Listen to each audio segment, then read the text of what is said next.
So I am calling all my girl bosses who are wanting to hang up the CEO hat when you get home with your man.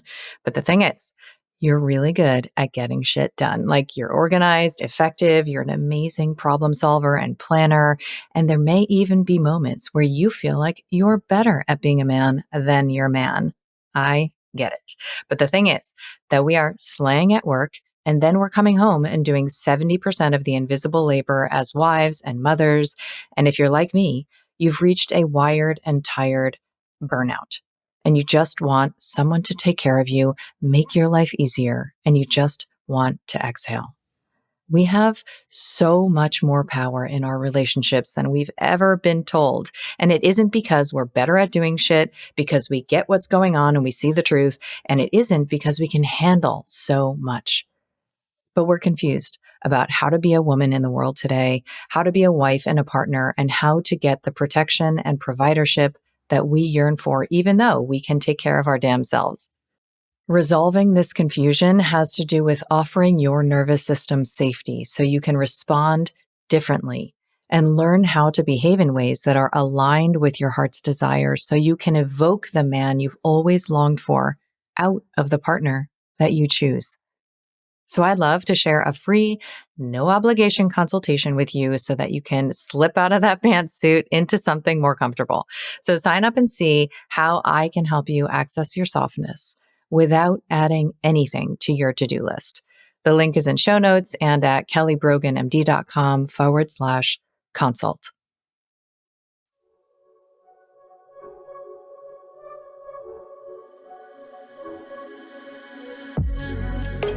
I'm Dr. Kelly Brogan. You may know me as a New York Times bestselling author of a book with an exploding pill on the cover, renegade psychiatrist, pole dancer, or honorary member of the Disinformation Dozen. What can I say? I'm a born provocateur. I've spent most of my recent life exposing deceptions, connecting dots, and discovering the secret places my inner victim is still waiting to be liberated. And now I feel called to help you reclaim all of your parts, your health, your sexuality, your power, and your expression, so that you can finally truly own yourself. I want to ignite in you that inner knowing and the pulsing vitality that lives beneath your disempowerment, disconnection, and resentment, so that you can audaciously, courageously, and playfully alchemize your struggle into the specific pleasure of who you are. This is Reclamation Radio. Hi, and welcome back to Reclamation Radio. I am Dr. Kelly Brogan, and I am here with the one and only Dr. Melissa Sell, who is my go-to resource, and so many turn to you, Melissa, for really meaning making, I think, around health and our experience of our bodies because of your expertise in what I still call German New Medicine. I know it's had some revamps and rebrands, but also because of the way that you hold, I would say, as a woman, the truth about this embodied experience. So I think it's more than just your expertise in this specific modality. And I will, just by way of introduction to like how we connected, mention that I learned about German New Medicine many years ago, probably a decade ago, from my my first husband's mother. So, when she was going through a health challenge, to say the least, she was called to German New Medicine, and she told me about it at the time, and I was not ready to hear about it. I was still very much in the functional medicine world, which I know you agree is like a lot of greenwashed allopathy that says, here's the tests that show you what's wrong with you. Here's the 10 million supplements you need to take to fix yourself. And I didn't really want to take seriously, that internal conflicts might be driving anything of import, right? Like they were anything more than just like a window dressing. And it would be several years, actually, after she passed, that I heard this voice. It's literally one of the only times it was that clear. I was meditating, and out of nowhere, I got this strong feeling to go check like the last email that she had sent me, and it was about German New Medicine. And I took that as a sign to take a very deep dive. Around that time, as I remember, a patient of mine told me about you, and that was sort of the beginning of my embrace of this modality, which has dovetailed so perfectly with everything that I've come to about the role of victim consciousness in our human experience. And, to learn that there's a modality that explains, cancer and metastasis and infection in a way that resolves all of the powerlessness that we might otherwise feel has been such a balm. And I am having you on today, not to talk necessarily about German New Medicine in general, which we've already done in a previous conversation, but specifically about what I know you are diving into, which is how we can understand womanhood and manhood, how we can understand female and male biology uh, through this German New Medicine lens. And I think there's never been a more important time to have this conversation. So before we dive in, I just want to shut up and say thank you for being here and welcome you to the show. Well, thank you for having me back. And this conversation is so vital, and everything and every direction that you've taken in your work, in your books, and getting into just the polarity, the man women relating, it is so in alignment with us kind of coming into this biological understanding of nature, of like, oh, this makes sense. And that is just the refrain I hear again and again and again as people really open themselves to understanding Dr. Hammer's discoveries. It's just, that makes sense. This makes sense. And this is all the fifth biological law. The quintessence is that nature does what makes sense. It does what makes sense for what? For continuing life. And so when we look at the sexually dimorphic species, everything about the male, everything about the female makes perfect, harmonious sense for what? For continuing the game of life. And when things get screwy, when we have too many conflicts, the game of life does not continue smoothly, right? And we have fertility challenges. We have, men that aren't attracted to women, women that aren't attracted to men. And we have this whole kind of spectrum of confusion. And it's simply because we have strayed away from nature's logic, from biologic. And when we really start to understand, so Dr. Hammer, yes, he discovered how biological conflict shocks initiate these adaptation cascades that lead to the diagnoses and diseases we call cancer, we call autoimmune disease, that it is a response to an experience. An experience occurs, it impacts the psyche, the brain, and the organs. Everything in the organism adapts so that we can make it through this challenge. So hopefully we have another chance to procreate so that we can reproduce the species so that the game of life keeps going. Everything about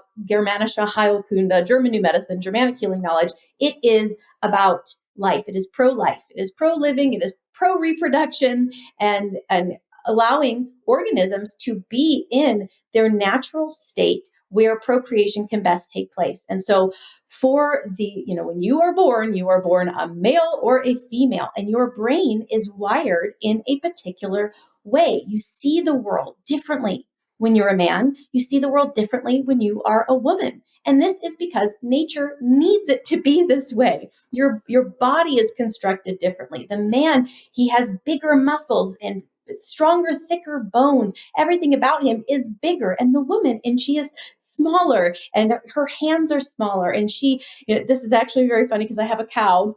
And I was out of town for a G&M meetup in Vancouver. And so my man had to milk the cow. And one of the difficulties that he had is his hand size. And it's like just the beautiful specialization of our anatomy that my hands, and just think about a man with a baby, like his hands are just like, they're just too big to tend to all of the little tiny needs of the baby. And so he had some difficulties, getting the milk, especially out of her, her rear teats are shorter. And so like my hands are just can get in there and do the job. he had difficulty. And so we just see this beautiful, harmonious way that nature has organized things and said, yes, this is what the men will do. This is what the women will do. This is how we will keep the game of life going, says Mother Nature. And then we have these conflicts, these things that come in that interrupt, that halt the safety of our environment, the man in his territory. And we can get into all the little details of, how exactly our scales get tipped and how, in order for us to live in a way that works, in a way that makes sense, in a way that brings more joy and pleasure, because women today are not experiencing joy and pleasure. They're experiencing resentment and bitterness and anger and frustration and WTF, what is going on? Why have I reached the peak of the modern woman, but I am miserable and I'm anxious and I'm angry and I'm resentful of everyone around me? And it's because of the inversion of our harmonious biological order and the things that we have been brainwashed and indoctrinated to think this is below you, this is pigeonholing you, this is a stereotype, this isn't how it's supposed to be. You're equal, rather than seeing the beautiful, perfect specialization of the woman, of the man. And when they're in their proper roles, things work beautifully. So I want to double click on this because obviously, I just wrote a book about this literally.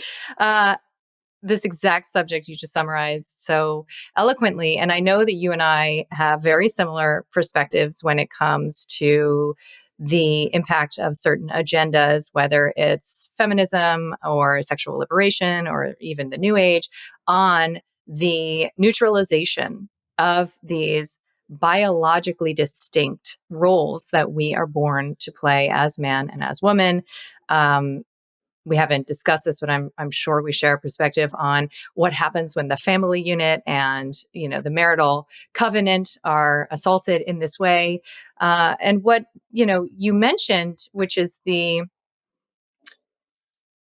place that we've found ourselves as women. And I could even hearken back to some stats on 1 in 4 women of reproductive age being medicated with psychotropics to give us an indication of how well are we doing, ladies, right? So we can play this role that we are encouraged to play through egalitarian oriented feminism of prioritizing male values. We can allow ourselves to be colonized by the bondage to a male value system, but will we ever actually feel fulfilled? And I remember the first time that I was really exposed to the spiritual dimensions of this, right? Because it is the biology, it's the psychology, and it's the spirituality of the difference between a man's body and a woman's body is actually through David Data, who talks about, how a man's body, his vessel experiences consciousness differently, experiences emotions differently. And that coming into polarity is how you actually generate erotic currency, between the two poles, that we are biologically, spiritually, emotionally, psychologically, fundamentally different. And never the two shall meet. You can try on the costume of the other, but until we get organized on this level, it just won't, as you say, make sense. So I'd love to, just dive into the perspective on what happens when, from this German New Medicine perspective, what happens when we begin to experience conflicts around our native biology, as a woman, born a girl, and as a man, born a boy. Definitely. So the boy, he's born a boy. He sees the world as a boy, as a man. His concern is for the territory. His concern is because he needs a territory in order to have somewhere to provide from and to protect from. And so there's just this hierarchy, this order in nature. The most important thing to a man is his territory. And if you observe nature, you see that territory is everything. Territory and hierarchy. And so this in the brain, Dr. Hammer found is controlled from the temporal lobes in the cerebral cortex. Like this is the zone that is about communication, hierarchy, sexuality, and territory. Right? It's like where do I land in this hierarchy? And for the man, him having a territory is the most important thing, because without a territory, without a property, you are ignored by females. I was reading this great old book about like just animals and their territory. And it says the female will ignore the unpropertied male and it makes sense. Why would you're invisible to me because you don't have anywhere to provide and protect from. You have no territory. So for the man, his territory is everything. And if a man suffers a territorial loss conflict, if he loses his territory, his brain changes. And so and it's very interesting. We are wired differently if you are right dominant versus left dominant. And this is a natural biological protection mechanism because in order for conflicts, they affect us in a certain way depending on our handedness. And so the left-handers have a bit of an advantage because they're kind of like, okay, if everyone's conflicted, the left-handers will give us a chance to continue surviving. But we'll give the right-handed example just for simplicity. So the right-handed male, he perceives the world as a male, he experiences the world as a male, and if he loses his territory, right, if he has a territorial conflict that hits the right side of his brain, either the bronchial muscle area, the coronary arteries, the pancreatic ducts, or the territory marking the ureters and the bladder. So depending on the type of territory conflict, as soon as he either has a threat in his territory, he loses his territory, he is angry because he feels like someone's threatening his hierarchy as far as eating goes, he gets impacted on this side of his brain. And when a man has a territorial conflict that's occupying the right side of his brain, his testosterone goes down. And he becomes, because if we just think about it, Dr. Hammer gave the example of the wolf pack, saying that, the way that humans kind of organize ourselves and have a social structure is most similar to the wolf pack in nature. And so in order for the wolf pack to survive, it needs a leader. We can't just have every random wolf saying, "Oh, I'm gonna go over here and and I'm gonna hunt a duck and I'm gonna go over here and get some salmon and that will not allow the pack to survive." And so we need one leader, the alpha, who says, "Listen up, everyone. This is what we're doing. This is how we are allowing our pack to survive." And so the alpha, he's the one with the most testosterone. He's the biggest, right? He's the strongest. He's the best capable to provide and protect. And so the other wolves, the up and coming wolves, they come and see if they can beat the alpha. Do I have what it takes? And if you don't, if you get bitten down, so this is like the quintessential territorial loss conflict. Like you lost the battle, you lost the fight. And so you become subservient. You become gaily fixated on the alpha. Your testosterone goes down because we can't have you continuing to fight, right? Because that would exhaust the alpha and nobody would survive. Again, the logic of nature is survival. And so the alpha, he wins. You become a second wolf, a beta wolf, and whoever bit you down, whoever gave you your conflict, you become fixated on that person, right? And you listen to what they say because that makes sense. And so, and now we can have, as humans, we can have all sorts of territorial loss conflicts. Your first territory is your mother. So a boy who loses his mother, whose mother is abused, whose mother leaves and goes to work, who drops him off at daycare, I've lost my territory. So that very first territorial loss now can be with mother. And so we can have someone who is, the Oedipal complex, or I am now gaily fixated on the mother because my testosterone is lowered. I'm fixated on mom. And so it's very important to just kind of start to understand the psyche of an individual and their unique life history and their story and how they got to be the way they are. It makes sense, right? And there's no value judgment of this is right and this is wrong and this is good and this is bad and this is, wrong, as far as morality comes into it and homosexuality or however you play out your your attraction pattern. It's not about that, really. We look at nature and biology just based on, again, what makes sense. And if every man is having a territorial loss conflict, that is really disruptive because that means that he's not going to reach his full biological maturity. He's not going to be able to fully express himself as our society really makes it so no alphas really exist anymore. We all at this point are operating on a spectrum. And again, don't look at that as good or bad. Just look at it as, oh, this is interesting. And this is going to allow me to better understand myself, better understand how this works. So first thing for a boy, if he experiences a territorial loss conflict, his testosterone goes down, he develops, a fixation, and he no longer is the alpha. He's no longer responsible for providing and for protecting. Okay. And so It would then make sense that as women, when we are raised to imagine that our primary focus should be on productivity and success and achievement and the security that is otherwise afforded through the acquisition of property, we would be entering into the terrain of the conflicts associated with that. Because what is the focus typically of a girl who is born into these biological, sort of hierarchies of concern? What is a girl interested in? Yeah. So for the female, so now, yeah, we switch sides. So that's the male and his territory. That's his main thing. The woman, her territory is her sexuality, because that is how that's her game. That's her part of the game, right? His part of the game is, here's the territory, here's the space. And she says, I'm going to bring the sexuality to the table. So that is her domain. That is her territory, is her body, her inner territory. And when she is totally protected, right? When she knows who she belongs to, that's really the biggest thing, is I know whose territory I'm a part of.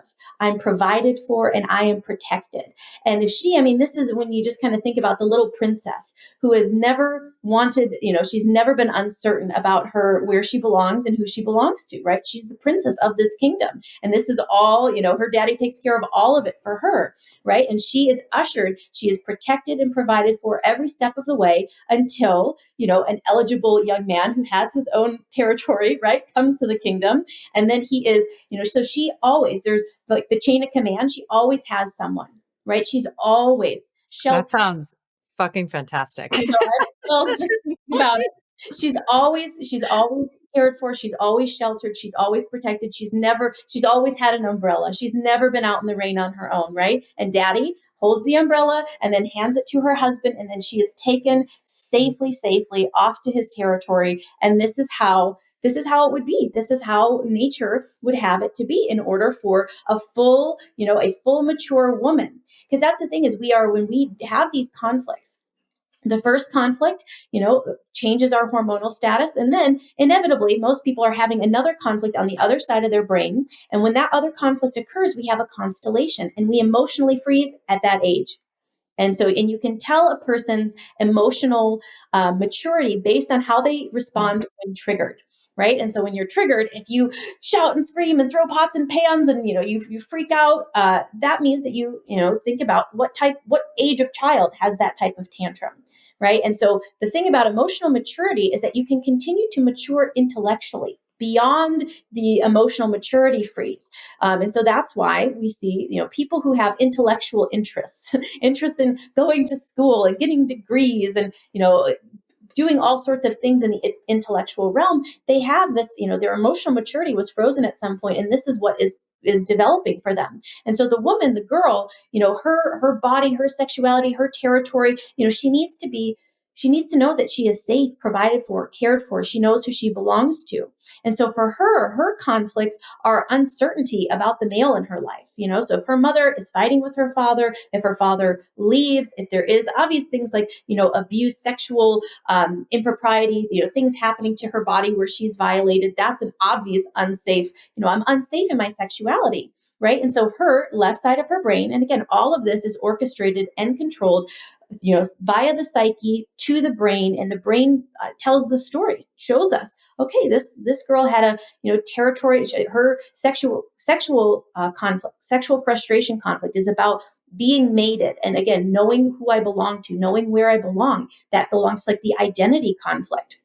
And so then now we have these scales when we're blocked on the left side of the brain, we become more masculine because we have to, right? Because we've discovered that, my provider and my protector, he is unstable. He's not around. He's not here. And so my estrogen goes down. My sex turns off, right? I have to become more masculine. My testosterone increases. I become the go-getter. I become the manic, aggressive. I'm going to have to, build my empire, right? Because why? Because you found that the provider and protector was MIA, or, not good at his job, or there was something unsafe about that. And so this is where we are in this teeter-totter, where the men have lost their territory, right? I mean, and this goes back to when we started doing like schoolhouses. Like I got into this season of watching Little House on the Prairie, right? And it's like it's actually then when you have these boys and a woman at the front of the schoolroom telling everyone, Yeah. be nice, don't fight, don't do this, don't do that. It's like the boy and his territory being taken from him. And so he says he's got to play nice, right? He's got to lower his testosterone. We can't have you causing fights all the time. And then we've got the girls with their intellectual pursuits. And that's where it began, right? Yeah. Like they say the feminized boys are the ones who fundamentally excel in school. And these more masculinized boys are then put in a position, right, to compete with girls athletically, which might be a place where they otherwise can assert dominance. And girls maturationally develop earlier. So they're not always in a position to surpass their abilities at these like grammar school ages. So, right, exactly. There's a show too that I actually watched with my daughters called Anne with an E. That is like, have you heard of it? It's like about the same time. And that's exactly where I agree. Like that kind of castration effect starts where these boys are expected to like sit in a chair with mixed gender classrooms and listen to a woman tell them what to do, so these what I would call like mother and father wounds, but these conflicts start to stack up very, very early on. And so you're talking about how in girls, when these conflicts arise, there is an arrested development. And I've heard you say, I'd love for you to talk a little bit about how that expresses in terms of menstrual cycle and maybe even fertility and conception, because I've heard you talk about how this was very revelatory for me in another interview I listened to, that according to German medicine, the proper age, maybe proper is the wrong word, the optimal age for menarche is 11. And, I started my cycle at almost 15. And so, when my daughters had a different experience than me, I thought something was wrong with them. And so actually through this lens, I was like, oh, well, that makes so much sense, that actually I was in an aberrant expression because of these associated conflicts. So that was so illuminating for me. So I'd love for you to speak a little bit about that. So we have at least one framework to see how it should be, like who even teaches us this? Yeah. So Dr. Hammer found that the women who did not have conflicts in their sexual territorial areas, they had no conflicts in those areas, started their first period at age 11. And the women who started before or after, every time they had an impact in their brain in one of these territorial areas that changed their hormonal status. So a girl, again, she sees the world as a female. She is experiencing, and all of the things that we say. She's more quiet, more withdrawn, more passive, kind of keeping to herself. She's not running around and shouting and climbing trees. And, she's more protecting her inner territory. She has a feminine perspective. And when she has that first conflict, and again, we're going to work with the right hander, when she has her first conflict, let's say she has a sexual conflict. I mean, this could be, seeing something of a sexually explicit nature that her brain just wasn't prepared to see, seeing her parents have sex, walking in on her dad naked or with an erection, or, having someone flash her, something that made her feel unsafe, or a fight between the parents, or the dad leaves, or something that made her feel unsafe in her sexuality, no longer feeling just the safe, comfortable, protected way that she felt before. When that impact hits her temporal lobe in her sexual area right above the left ear, her estrogen goes down. And so this is when you notice, oh, she's changed her in her character, in her personality, in the way that she expresses. She's now a tomboy, right? And we think, oh, this is just a stage or something she went through. But now, knowing this framework, knowing this map, you can pay attention. What happened? Right? Was it a doctor's exam? Was it, did she get in trouble for something, like for playing doctor, and, like these things? And how did this impact her psyche? And so when that personality shift happens, it's not just random. It's not just something occurred that caused her to no longer feel safe in her sexuality for some reason. Her estrogen went down, her testosterone went up.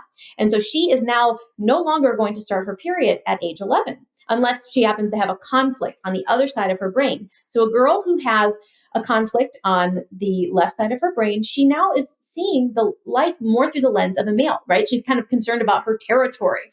And typically what happens is she marks her territory. She says, I like that boy. But she's going to be more attracted to what? The softie, the guy with the long hair and the earrings and the emo kind of, not the big masculine football player. She's not into him anymore because her attraction pattern has shifted, right? Because now her estrogen is down, her testosterone is up. So you're always looking for your perfect match. We're always looking to harmonize. We're always looking for like the percentage of masculine you are. That's going to be the percentage feminine you find in your man, right? And so it is a perfect harmony.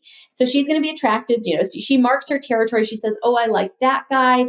And then typically the conflict that brings the period is the first unhappy love. So the masculine girl is, seeing the person that she likes hold hands with someone else or kiss someone else. And she has lost her territory now. Right. And so then she gets her second conflict on the right side of her brain. And at that moment, her scales shift. And then within, a couple of days to a couple of weeks after that conflict, she'll have her first period because now her estrogen is back again because she had an impact on the right side of her brain. But at that point, she now has the scales. Right. And so what do we say about, girls around that age of starting their period? Oh, they're emotionally imbalanced and they're just, you just don't know what you're going to get. It's because they have entered a schizophrenic constellation.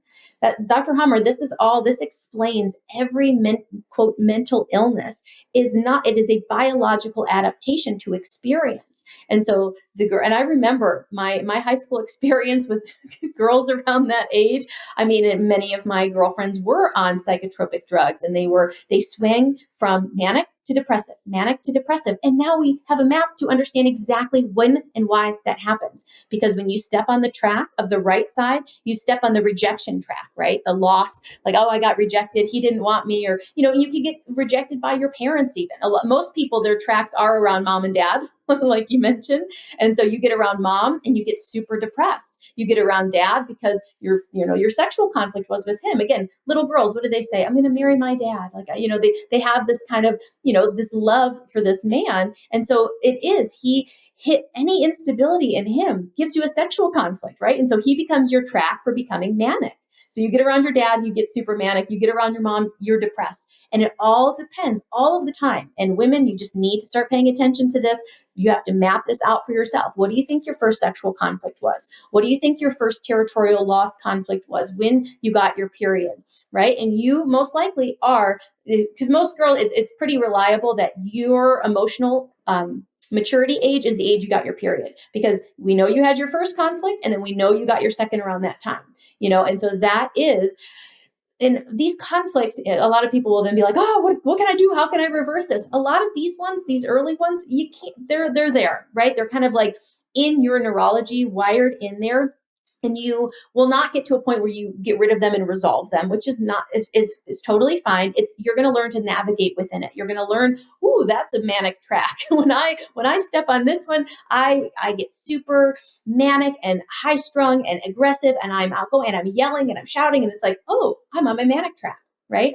I was, something triggered my mania, and now, I can come into balance with it. Or, ooh, I'm really withdrawn, really depressed, really just like, can't get out of bed. I have triggered my depression track. And when you start to learn the different conflicts associated with each side, you can start to dance in it, right? And play with it and say, okay, this is something I can work with and I can learn to harmonize, right? And you can do that with your man. Because again, the person you attracted into your life at that point, we know this about birth control, right? Is that when a woman's on birth control, she attracts and is attracted to a different kind of man. She gets off of it and she's like, whoa, what's the deal? It's for the same reason, right? It's because it changed her hormones, changed her attraction pattern. And when she's ovulating regularly again, the ovulating woman wants a different kind of man. She wants the best man.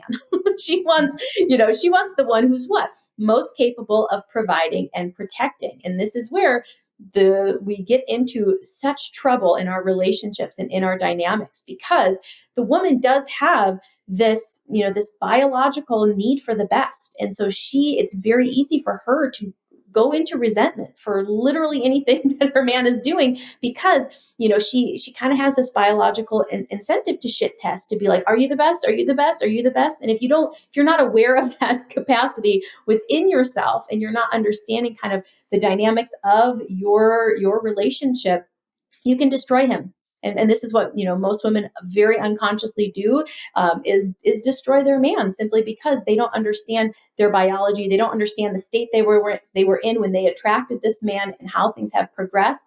And by understanding it, you can soften. We soften, and becoming more of that.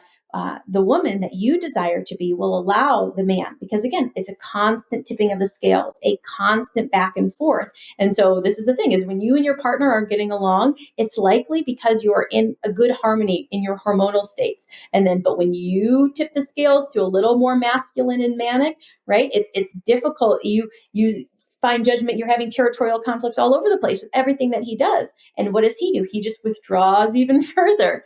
And so the understanding how this harmonizes, that a woman, when she's criticized, she becomes masculine and manic, and she's like, okay, you're questioning my identity. Okay, I got to get this thing done. And she assumes that that's how the man's brain is wired. But it's not. His brain is wired that when you criticize him, when you tell him what to do, when you tell him how to be, that's a territorial threat. And what does that do to the right side of his brain? His territory conflict gets stepped on, and he becomes more passive and depressive and withdrawn and less likely to do the thing. And we can see, I think many women who have listened to your podcast and read the books you recommend and read your book, you get that that's how it works. But now we're seeing exactly hormonally on this scale why and how. It has everything to do with the amount of estrogen and testosterone in the room and who's driving it. And if the woman can just see, I'm destroying him, I'm threatening his territory, that is never going to get me the thing that I want ever in a million years. That's why I'm like having such inner delight listening to you speak, because I'm like, this is the exact, Om Rapani, David Data, Laura Doy. I mean, all of these resources that I've curated to support my own, reveals and this process that I've been in my own spiritual journey. It's exactly what you're saying. And the fact that German New Medicine brings to bear a biological framework for this is, I think, unique, because everybody else is talking relationally, spiritually, psychologically about exactly the same dynamics that you're saying are upheld on the physiologic level. So I like to sweat. I live in Miami, and I don't always eat locally. And fun fact, I don't love supplements, like capsule supplements. So because I also know that mineral deficiency is a major driver of imbalance, weight gain, excessive hunger, and fatigue, I love finding and experimenting with therapeutic foods that I can incorporate into my routine. So I'm super excited about Samadhi sea moss that my friend found at a local farmer's market. It's small batched sea moss that comes from Caribbean divers. So the company works directly with these divers who harvest only the cleanest sources. So it's never creepily farmed or anything like that. It has over 90 bioavailable vitamins and minerals, and it's my new favorite addition to my self-care regimen. So I take a tablespoon once or twice a day, and I wash it down with lemon water. It actually tastes like nothing, which is fantastic. And I noticed a shift in how I felt after 1 week, specifically in terms of digestion. So I'd love to share it with you. They're offering 10% off for y'all with the code Kelly10. So check out the link in show notes. So I want to talk about a little bit, not to get into, sort of conspiracy realist terrain around agendas to disconnect us from our native biology. However, I do want to talk a little bit about what are the implications for imagining that you were born into the wrong body, et cetera. But before we go there, I want to see if you can share a little bit about what GNM has to say. And I know it's very, personal to every individual's experience of conflict, but about, menstrual irregularities, about infertility and about STDs, like about the ways that, these man-woman issues, can be relativized by this perspective, because I'm sure people are thinking about that, as they're listening. Totally. So yeah, so with the menstrual cycle. So again, once you have your first period and the scales are set up. And so if you struggle a woman who has menstrual pains, she definitely has a sexual frustration conflict, right? And so that's the left side of the brain that impact in order to have menstrual, like the woman who has no conflict in her territorial areas has no menstrual pain, none at all.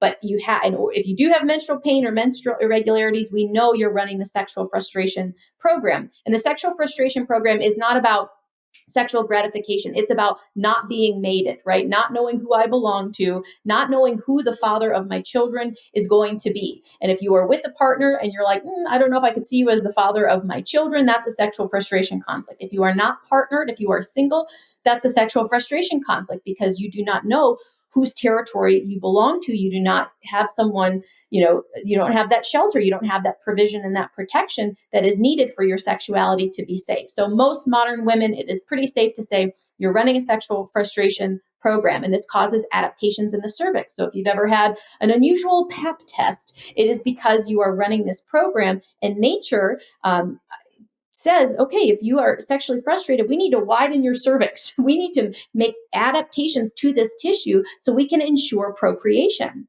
right? And so the biology widens the cervix in preparation for, a strong man to come along, provide and protect for you, and allow you to conceive. Because that's what nature, the biggest disaster, the worst thing for a female in nature is not procreating. It's not being impregnated. And so when you start to just recognize that literally all of your problems from a biological standpoint are about how your mind is trying to be like, all right, well, how am I going to get the baby? How am I going to keep life going? Right. And like, you think you've got other agendas, you think you have other goals in life, but your biology is saying, listen, if you don't do this, it's all over for all of us, right? It's like it hinges upon you getting the man and being provided for and protected for in order to keep the species going. And so it's so simple when you look at it that way, when you understand these are the biological needs.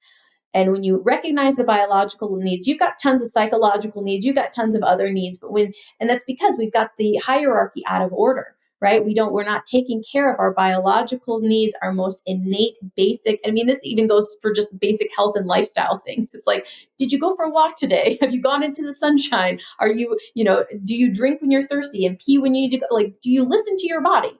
I know that it just sounds so remedial, but it's like, we need some remedial work. We need some back to basics, right? Are you covering your biological needs and your biological basis? And so, yeah, when we are looking at the woman and her needs, it's what it's about. It's about we're adapting in order to try to acquire, not acquire, be acquired. We want to be acquired by the man who can provide and protect.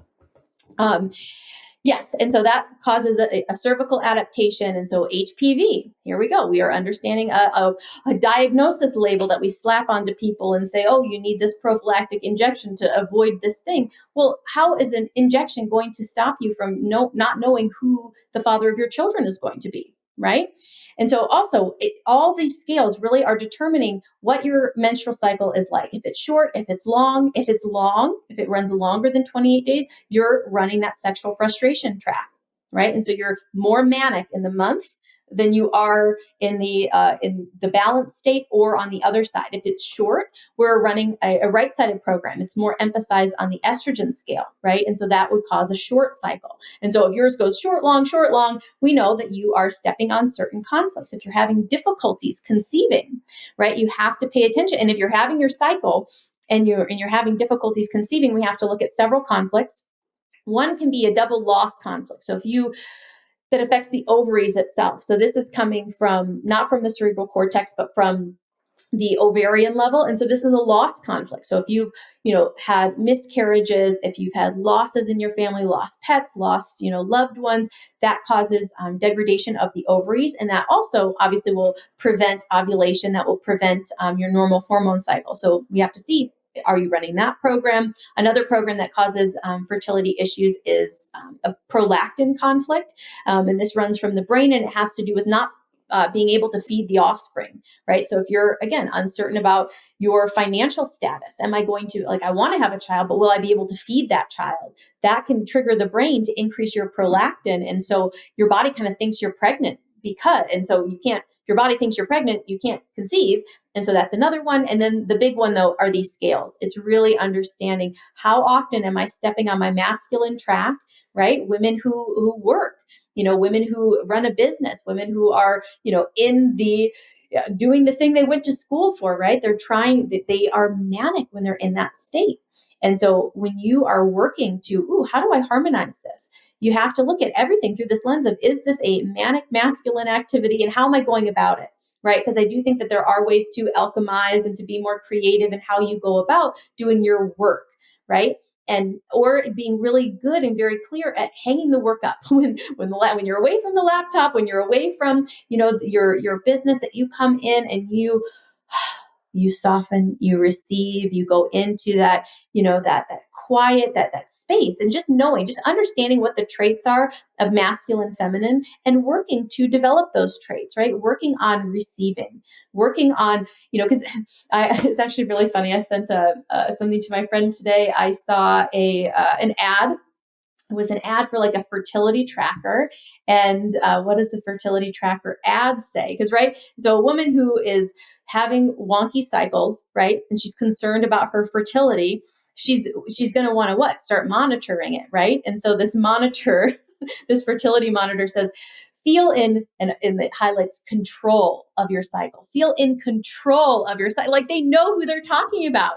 Feel in control of your cycle, because you are a manic masculine woman who is having cycle irregularities, because you are needing to feel in control of things, right? This is a super interesting thing too, just about hormonal status and power, right? Like a true alpha, like a man, he doesn't need control. He just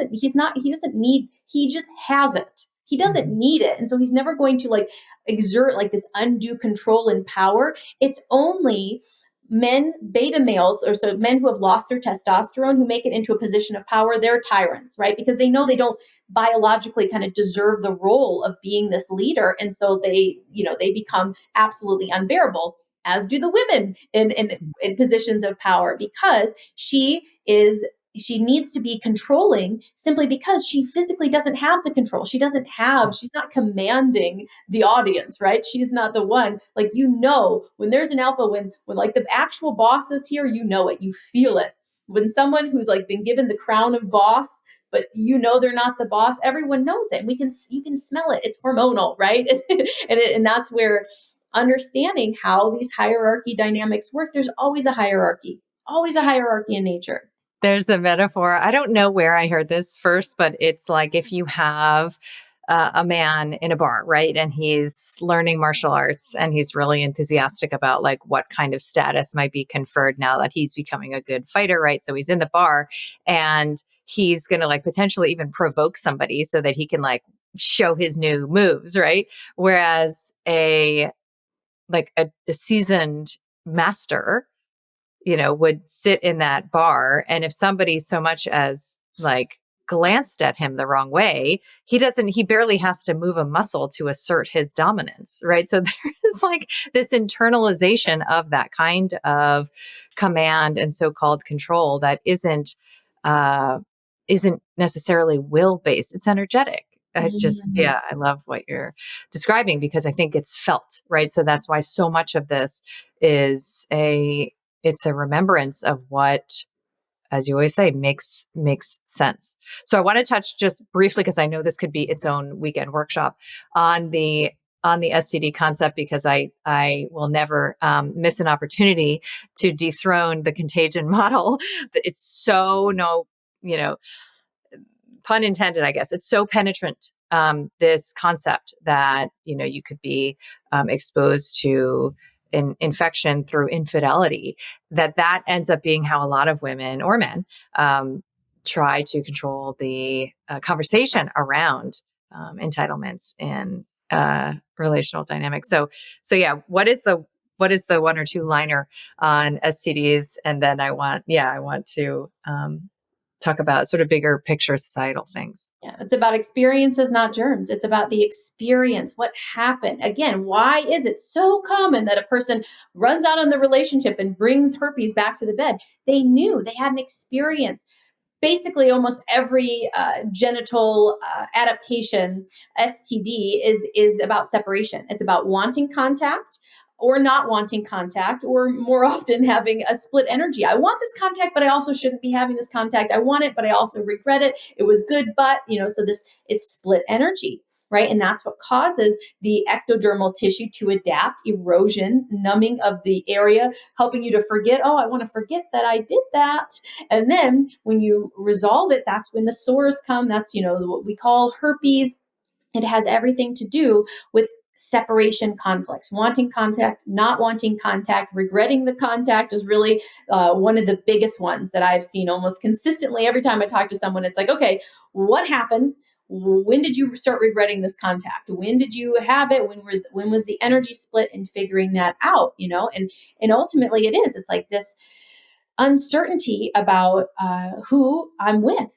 Is this my man? Is this the one? And how that plays into like a sexual conflict as well as like with your hormones. Are you uncertain about this person? Why are you having this contact with this person? Does this make sense? Is this the person who is providing and protecting your territory? Right? That would be a reason that you could have split energy about having this contact. Was this a momentary pleasure thing? And now you're like, oh no, I've jeopardized my long-term relationship. Wow, that's a huge separation conflict. And so the adaptations that occur at the site have everything to do with how you felt, the experience. And then, yes, if you come back to your bed with your partner after having gone away from the relationship, that is felt. And so the whole spreading, there is no little particle that jumps from one being to another. It is an endogenous process. Everything they label with the V word, HPV, herpes simplex virus, it's just protein particles at a site of adaptation. Protein particles at a site of adaptation where the body went through a tissue change in response to a conflicting experience. That's it. Anytime you hear virus, that's all you need to think about. What adaptation took place there? What caused this tissue to adapt an experience? So we look at the experience, we understand why this was conflicting, and you find a resolution for it, right? If you're going to continue, though, to be, something about an open relationship that's very uncertain, right? That's very much like having a lot of questions. I don't know who do I belong to, right? Well, I belong to you today, I belong to you tomorrow. That you're going to be stepping on that sexual frustration scale all the time, and just beginning to recognize how that affects your cycle, how that affects, these tissue changes. It's, I don't know who I belong to. I don't know. And so it's not about bugs, it's not about germs, it's not about, sanitizing your genitals so that you don't, catch something. You can't sanitize away an experience, right? You need to be aware of how I felt in that dynamic. And is this working for me or is this not? And then making a practical change. A conflict is resolved when it can't happen again, right? And so if you're continually putting yourself in a situation like that, those tracks are going to persist. And the biology is just going to do what it is designed to do, which is to assist and support you in finding a resolution. So on a societal level, if we have been brought to this greater context that is fundamentally disconnecting women from their role as reproducers, and fundamentally disconnecting men from their role as producers, right? Where we now imagine that they're interchangeable. It's just the same as an outfit you put on, and whatever it is that you might imagine suits your current preference. Like, how does German New Medicine, and then how does Melissa see a lot of these agendas to depolarize the man woman complementarity, and to create the conditions for us to imagine it's a matter of choice and personal expression to declare ourselves, one or the other or neither? Oh, it's just complete destruction. It's a complete destruction of the family. You already mentioned that. It's just like we destroy the family. The family unit. On Netflix, it popped up this documentary about the Ashley Madison scandal, and so this was this whole thing that was promoting people to have affairs. right? And like that was what it was like. That is just like the people who designed that website. Yes, obviously they saw a market and they just kind of went for it, but at what cost, right? Like things like that is undermining of the family, a cult. And that's the thing, is there are big implications societally, politically, for how society would be designed, understanding this, right? Like a society that understood this would not stand for that. Like that website would not be allowed in our country, right? Because that undermines, that breaks, because like when that happens, when a parent goes out of the marriage, right, that is profoundly unsafe for everyone. That's territorial conflicts for the boys and sexual conflicts for the girls. Congratulations, your children now are going to, be conflicted, right? It destroys them. It destroys their safety. It destroys that okayness and everything. The feminist movement. Let's get the women out of the home, right? Let's take them away. Let's give them this promise of this big, beautiful life beyond the cooking and the cleaning and the tending for your offspring. Let's show them something different. They knew. They absolutely knew what this was going to do. And we are seeing the generations that come as a result of, people being disconnected from their biology, disconnected from their children. I mean, just look at the children of today and you see the memes, right? You see the people, I'm on the spectrum, ADD, ADHD, like I've got all of these. Well, of course you do.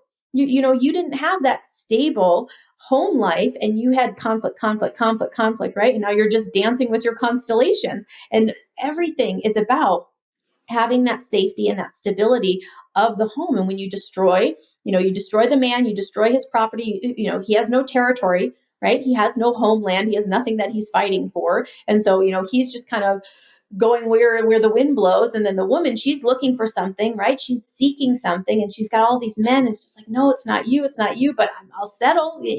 I've got this biological drive. And so, and I think that you've touched on this before, like, okay, when you destroy people, when you break them, they always are going to need daddy government. They're always going to need mommy medicine and daddy government. And so it's like we break the family unit and we come in as the adoptive surrogate, horrible parents, the evil step parents that come, and it's like, okay, well, we're surviving, but we're not thriving. We are devolving. We are not growing. We are not building a beautiful, you should look out and there should just be beauty everywhere. There should be harmony everywhere. When you're living in harmony with nature, you do what makes sense. You do what is biological, life. What is logical to continue life?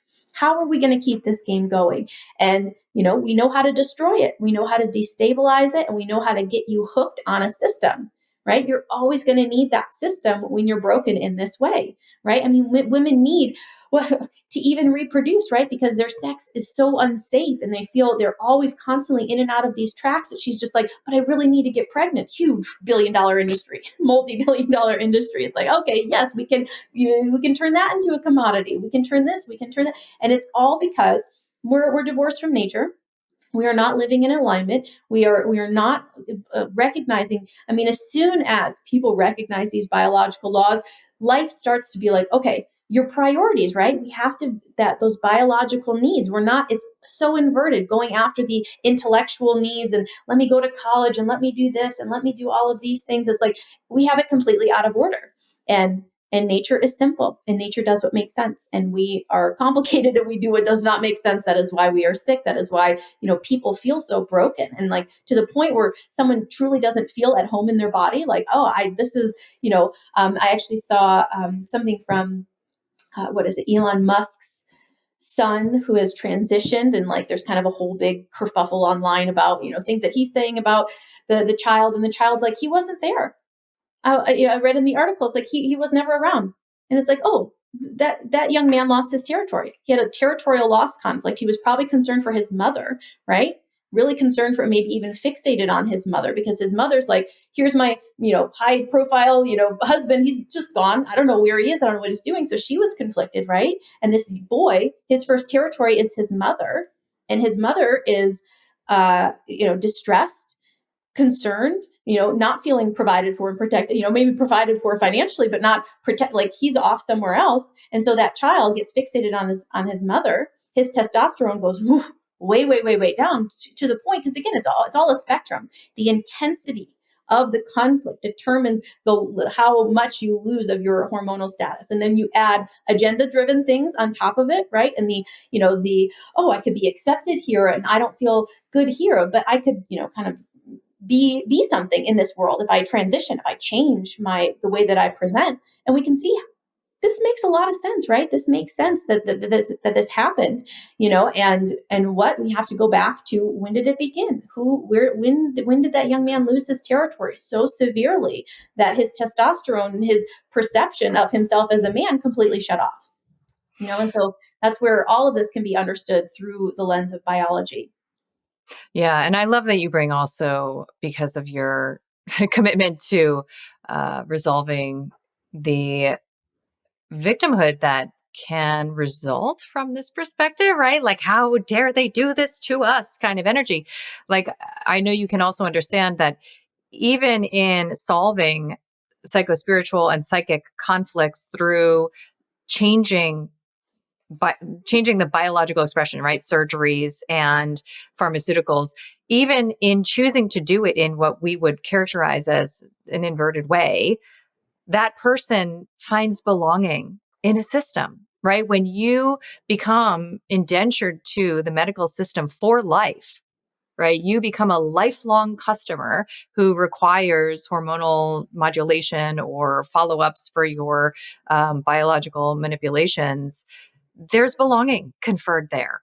Right. And on some level, it's like, well, that makes sense too. Right. Like this whole thing, even though you and I find ourselves on one side of the conversation, this whole thing maybe is a part of the meta, evolution that we are moving through.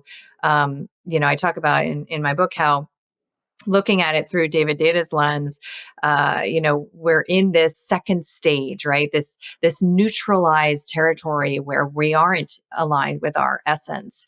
And only in the third stage do we choose electively, volitionally, to surrender that which we've achieved through this neutralization and egalitarian perspective and this kind of all one vibe of just being a human instead of being a woman or being a man.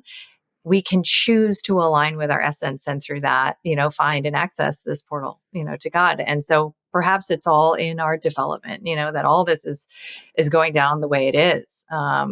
And, there's one last thing I wanted to bring up, because again, I heard you talk about this and it was so relativizing as I explore these concepts myself in my own life. I look at who I've judged, right? I look at women I've known to have like honestly more than like 2 or 3 babies. And I look at women who have had babies super young, and I felt judgment. I felt superiority as somebody who put her career first, as a feminist entitlement. And now, of course, I'm exploring and revisiting, the perspectives that say, well, that makes a lot of sense. And in fact, I have, girlfriend, Alyssa, I'm going to have on the show to talk about a lot of the similar conclusions she's come to as a credentialed scientist, which are summarized by the fact that she was telling me about a conversation she was having with a friend. And the friend was like, I'm thinking about putting my, freezing my eggs, right? So that she could finish, something in her education and training. And Alyssa's like, I felt like telling her that she should put her career on ice and not her eggs on ice, right? Like this inversion has led us to misunderstand the optimal windows for our own fulfillment and our own personal expression. And so I heard you say that there's something that can happen when you have a baby before you're 25 that is a biological repair. And I've never heard of such a thing. It's fascinating to me, and also seems to reframe what that opportunity is. Because if you're going the girl boss route, I mean, let alone if you're going the credentialed, route, clinician or lawyer or whatever, your first 26 years of life are owned, by your career. And I am living proof of that, and also took birth control for 12 years straight. So what is it to prioritize procreation during those years? That is quite a defiant, right, at this point, expression. And so I just want to put a spotlight on what German medicine says happens biologically when you do that. Absolutely. I'm so glad you brought this up. So remember, we talked about the emotional maturity stop, right? So you have these two conflicts. You have a sexual conflict. You have a territorial loss conflict. That also, we won't go down into that path today, but brings about the nymphomanic constellation, the postmortal constellation. So your personality changes and you emotionally freeze at that age, right? Again, we said your own intellectual maturity can continue, but your emotional maturity freezes unless you have a pregnancy. And so for every pregnancy before the age of 25, because 25 is like the age of biological maturation. So it's like everything grows and is continuing to grow. And like, your clothes size are going to change every year. Everything's going to change until 25. 25 is like the set point. Biologically. And so you can catch up on maturity. So let's say that you started your period at age 13. That means that's when your constellation came online. You're going to have the emotional maturity of 13 years old, unless you have a pregnancy before age 25. For each pregnancy, Dr. Hammer said you catch up on 3 years of emotional maturity for every pregnancy. And so one pregnancy at 20, you've made it to 16 years old of maturity. If we have another one at 22, we've made it to not, so we can catch up on that emotional maturity. And it makes sense. Just think, in nature, the woman, just observe women who have a lot of children at a young age versus a woman who has children after 25. There is something that is palpably different about their energies, about the way that they conduct themselves. And it's just about how nature has equipped them, because a woman without children, her priorities are different. As soon as a child comes on the scene, the priorities change tremendously. And so that is how nature has designed it. And so having children young, having children, before age 25 helps you to catch up on that emotional maturity. And again, it's just how nature has it designed, has it operate. I saw something recently about like, okay, they polled men and what age woman is the most attractive to you? And it's like 18. It's like that, and that makes biological sense, because that for her, it's like fertility, we are on, like the show is that's what the show is about. And when you really look into like the essence of attractiveness and sexuality, what is it about, guys? Is it about physical carnal pleasure? It's about procreation. It is about bringing new life, because life wants to bring new life into the world. And we are, I think, below replacement rate. That's funny to bring Elon Musk up again, but that's something he does talk about, is that how, like people are not having children, that we are below this replacement rate. Because why? Because we're prioritizing different things. And so if you think about this as like your bloodline. And we've also, I think, gotten disconnected from, the beauty of certain bloodlines and the beauty of like keeping, certain, keeping the race going. Let's keep this thing going. Right. And when we get disconnected from that, and when we're like, yeah, whatever, I'll freeze my eggs. I'll wait, I'll put it on the back burner. And again, I fell victim to the same exact thing. It's like, okay, I'm going to graduate school at 25, and then I'm going to just start my practice, and I'm going to do this. And like, like everything got pushed back because and it makes sense, because I needed to provide and protect, because that was one of my core wounds early in life, is like, feeling afraid for the territory, feeling like, I have to do it.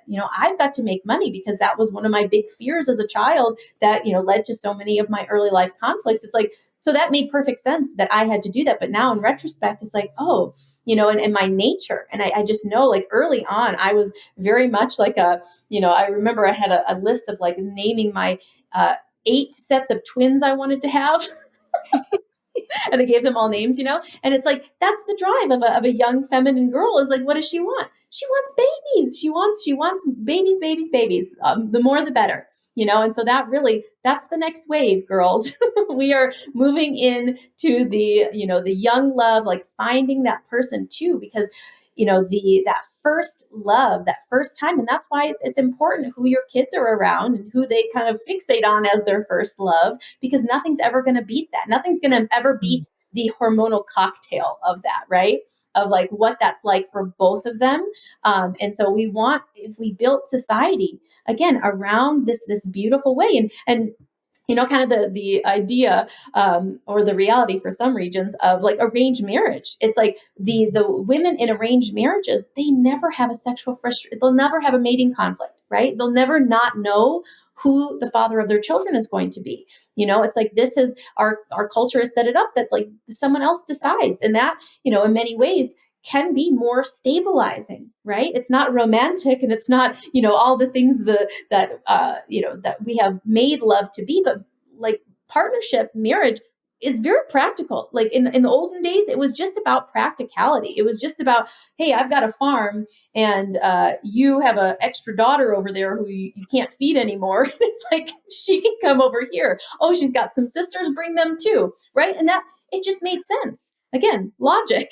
And it wasn't about, the fanciful romance, and so much of the fanciful, like a practical alpha male. It's like, he's looking for like a woman, a feminine woman who can bear children. It's like, that is very practical. And, and I do think we can marry, our ideas that we have, developed with like returning to a biological way. It's not like it has to be all or none, right? We are creative beings, and we can figure out, okay, given that we've gone so far in this direction, let's like swing it back around. And that it's going that way. We know that the pendulum has to swing, and these, we have to go so far away, so foreign, so bizarre with what we're doing with our sexuality and reproduction. I mean, that pop star girl who wants to take one of her eggs and fertilize it 3 times and get 3 surrogates. It's like, okay, we're done with that.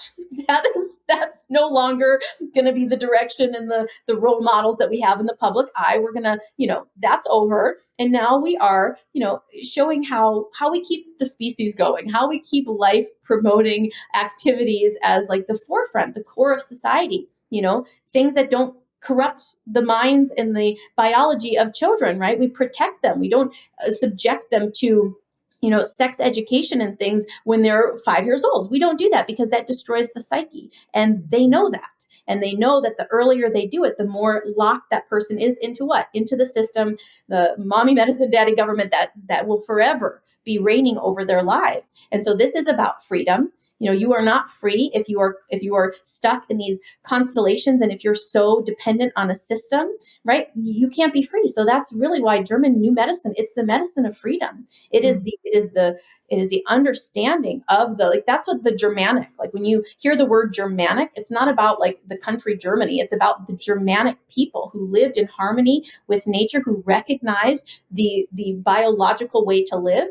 Right. And they live that way. And they there's a wonderful book called Germania by Tacitus, where he went and observed these Germanic peoples, and he's a Roman, and they just rejected everything about the Roman way of life. And we're living in Rome. We're living in the same, going after money. They rejected money. They didn't use money. They're like, we don't need your gold. Like their whole life was arranged in a certain way around nature, around biology, around just what makes sense in order for their people to continue living. And that's what the core of this is about. That is what this is returning to, is the nature of wisdom, the nature of life, and getting back to that as quickly as possible, ideally. Dr. Sell, it's so enjoyable to talk about this, and just to find. I remember when we were last at an event together, and you brought this up, and I was like, wow, she's arrived at the same conclusions that I have, just to find ourselves in all of these nuanced territories, no pun intended, together, is just so delightful. You are so sweetly provocative in just the best ways, and such a refreshing addition to the zeitgeist that I know is swelling right now in the conversations around a woman's role, a man's role, and where we go from here. So I'm so grateful, and I'd love for you to share, what you have going on and where people can learn more from you. And of course, we'll have all of the links in show notes. Yes, very good. A friend of mine and I are creating a course. It's called Bio-Logical Woman. And so Bio-Logical Woman, we'll have in September, and it'll cover all of the women's health, fertility, conflicts, biology, understanding the GNM, GHK perspective on all of it, what we talked about today. So that will be a fun thing if you're like into this topic and you want to dive deeper. That's coming in September. But yeah, if you're brand new, if you're like have never listened to anything about this work before, my YouTube channel is a great place to start, or Instagram. And yeah, you're welcome to reach out if you have questions. Amazing. Thank you, woman.